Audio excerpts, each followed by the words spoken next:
Fala pessoal, tudo bem? Meu nome é Rodrigo e hoje mais um vídeo do canal Simulações. E dando continuidade à série Como foi investir nos últimos 10 anos, hoje vamos falar sobre a Engie, a maior geradora privada do país. E também atua agora nos setores aí de transmissão de energia e transporte de gás. Então a gente vai mostrar como é que se deu a evolução dos proventos por ação, da cotação e também a evolução do investimento em termos de patrimônio e renda. Confere aqui então o nosso vídeo. Então vamos lá. Aviso de sempre, tudo para fins demonstrativos, todos os dados usados são reais, mas rentabilidade passada não é garantia de rentabilidade futura.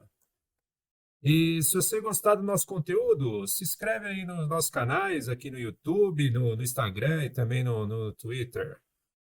Essa é a melhor forma que você pode apoiar aqui o nosso trabalho. Então, se você gosta do nosso trabalho, não se esqueça de se inscrever, tá bom? Então vamos lá. Os critérios da simulação. Como sempre, a gente passa bem rapidinho aqui para não ficar muito repetitivo. Então, foram 10 anos, de janeiro de 2012 a dezembro de 2021, 10 anos calendário completos. A ação utilizada foi a EGE3, ações ordinárias da Engie. Os aportes eram de um salário mínimo por mês, e aqui está a tabelinha com a média mensal aí desses aportes durante todos os anos. Critérios de compra, então, as ações eram compradas no primeiro dia de mercado aberto, todo mês, independente do preço. A estratégia era de buy and hold, então não foram realizadas vendas, aqui os custos considerados.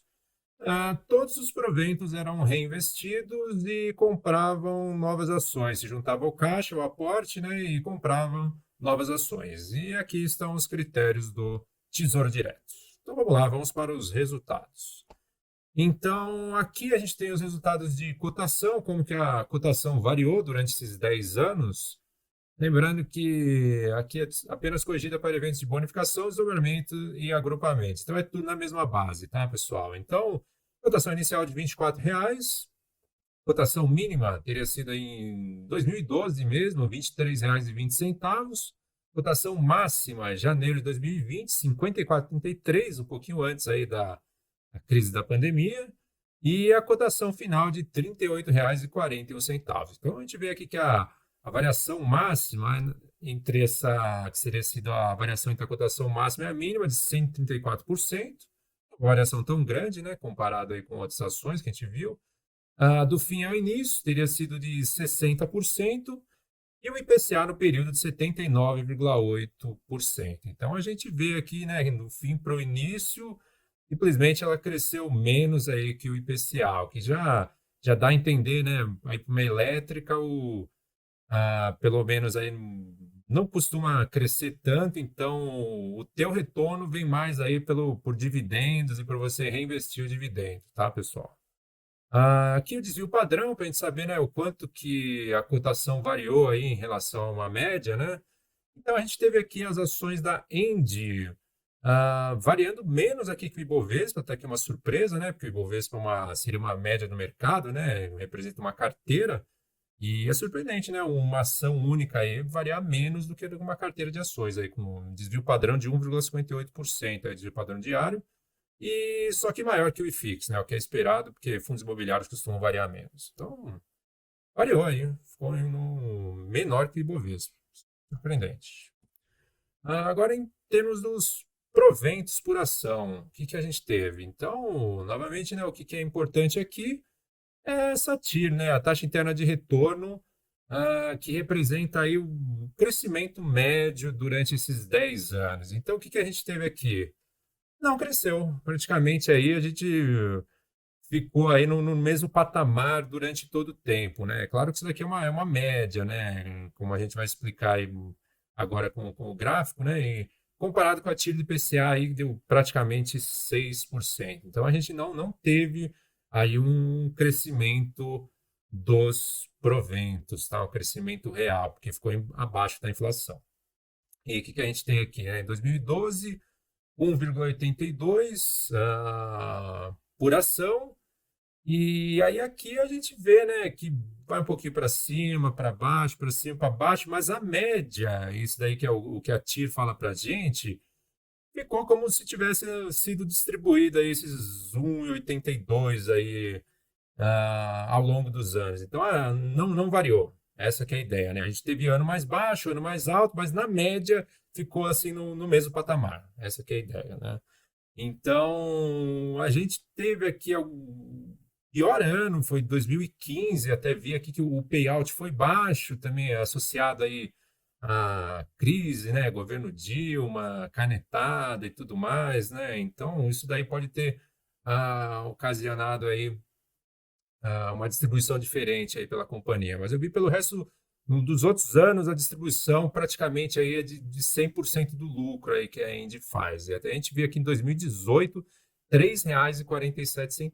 Então não é uma distribuição uniforme, tem ano que distribui bastante, ano que distribui menos. A gente vê aqui que nos 3 últimos anos ficou praticamente aí no mesmo patamar, né? Não teve uma mudança assim tão grande. A gente vai falar um pouquinho mais para frente aí do que por que pode estar acontecendo isso, tá?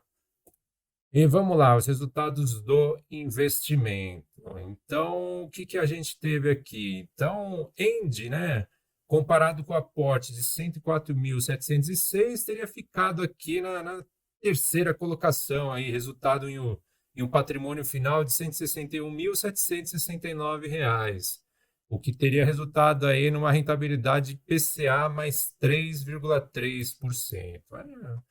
Um resultado mediano. Foi melhor que Bovespa, foi melhor que FIX, mas e como a gente tem visto nessa série aqui, não tem sido fácil bater o Tesouro IPCA, né? O IPCA mais 6%. Não tem sido uma tarefa fácil.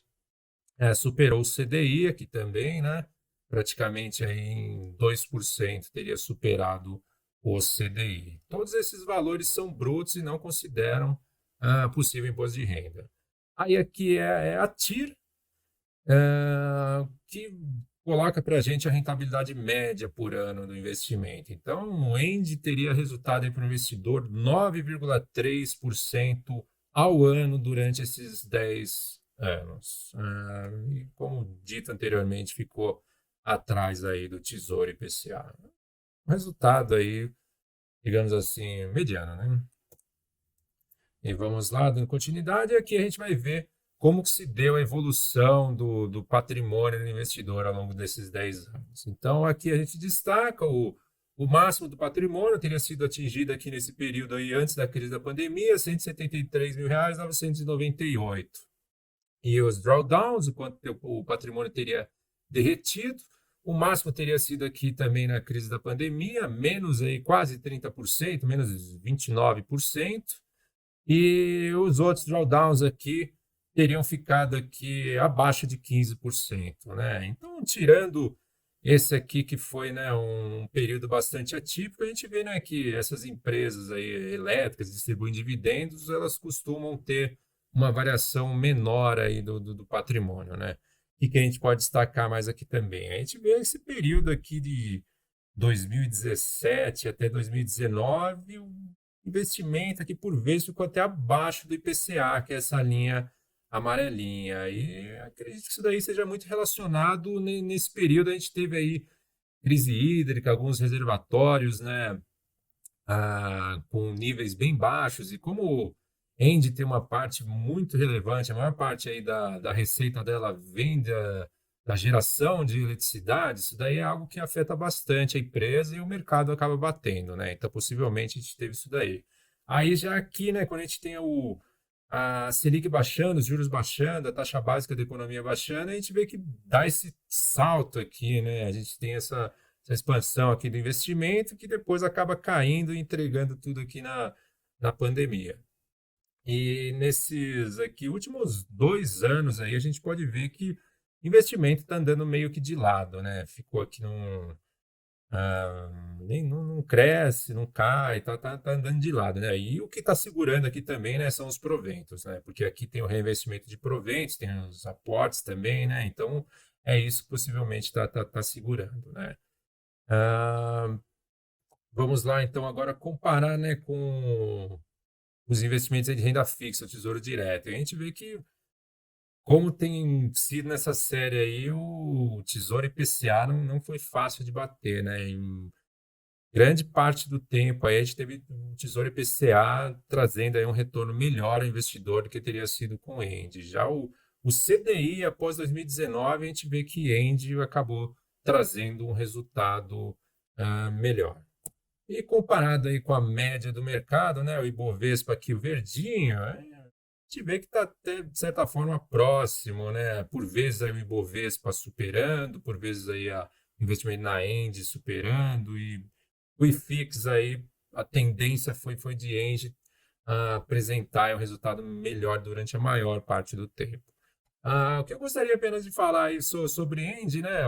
Eu verifiquei, a partir de 2016, a gente começa a ter a empresa começou a apresentar um crescimento de receita aí significativo, praticamente dobrando a receita aí desde 2016 até o final aqui de 2021, o EBITDA também, só que o lucro não está acompanhando, e possivelmente isso daí é por causa da alavancagem da companhia. A companhia, assim como ela cresceu a receita, ela começou a se alavancar bastante, né? Então, o que está fazendo aí com que segure esse resultado de lucro que eu pude observar é essa alavancagem. A empresa tá tendo aí uma quantidade até que razoável de perda financeira, né? Por causa de pagamento de juros e tudo mais. Ainda mais agora com a Selic alta, é algo que prejudica bastante a companhia. Então, possivelmente aqui, né, que ela está andando de lado aqui nesses últimos 2 anos, pode ser muito relacionado a isso, né? Agora a gente vai ter que ver como que a empresa vai conseguir, né, gerenciar esse problema, né?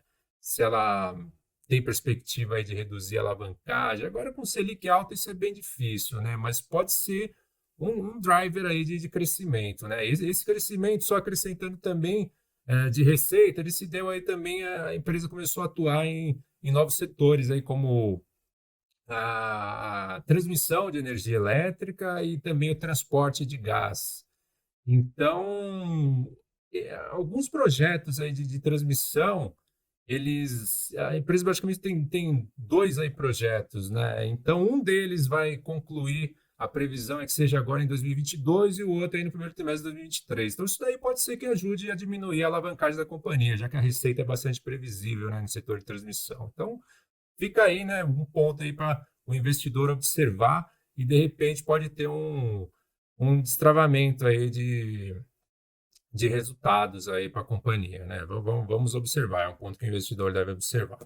Já em termos de proventos, aqui se dá como que se deu a evolução dos proventos ao longo desses 10 anos. A gente vê, né, basicamente aqui, né, em 2018 que a gente teve esse pico aqui, até a relação provento-aporte aí de maior, que teve praticamente 78%, quando a gente teve aquela distribuição bem grande, né? Então teria começado aqui primeiro ano, basicamente aí uma média mensal de R$ 24,58, teria terminado com R$ 582,30, praticamente aí 53% do aporte. Não é o melhor desempenho que a gente viu, né, entre as empresas aí que a gente já analisou nessa série, né? E aí cabe ao investidor, né, verificar esses pontos, né, que a gente apresentou aí no para trás e decidir, né, se vai continuar na empresa ou não. Isso daí é o investidor, né, que realmente tem que fazer a análise dele. E para finalizar, o total recebido de proventos teria sido R$ 36.770, comparado aí com o aporte de R$ 104.706, o que dá uma relação entre o total recebido e o total aportado de 36,1%. E é isso aí, pessoal. Se você gostou do vídeo, deixa o seu like e se inscreve aqui no canal, que é isso que apoia nosso trabalho, tá bom? Muito obrigado a todos e até a próxima. Valeu!